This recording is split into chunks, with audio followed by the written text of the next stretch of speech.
Allô, allô, ici Céline, cofondatrice de la méthode WOW. Je te parle aujourd'hui du syndrome de l'imposteur, un petit atelier qu'on a créé à partir du photolangage.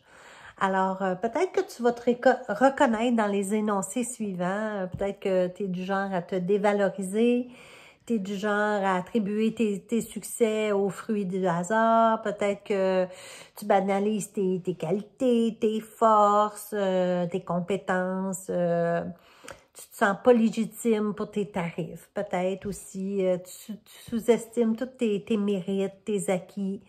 Si tu es là-dedans, c'est probablement parce que tu fais partie de 70% de la population qui se sentent concernés par le syndrome de l'imposteur.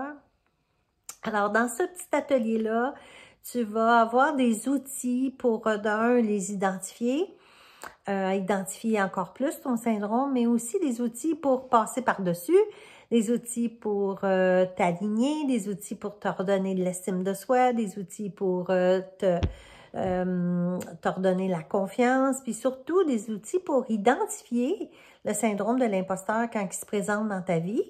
Et parce que ça peut arriver que, oups, dans nos carrières, oups, ça va bien, oups, à un moment donné, on a un exposé à faire, puis là, tout d'un coup, on se sent imposteur, ou on est avec des collègues de travail qui sont plus scolarisés que toi, puis là, oups, tout d'un coup, oups, ça sent, le syndrome d'imposteur arrive et est là.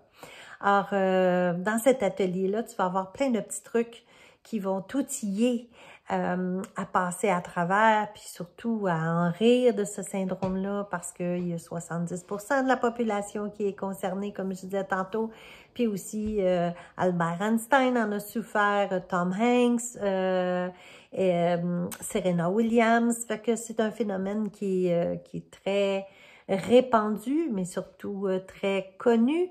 Et l'idée avec ce petit atelier-là, ben, c'est juste d'en rire puis de trouver des solutions à ce syndrome-là. Alors, je t'attends, inscris-toi, il y a plein de dates qui s'en viennent. Bisous.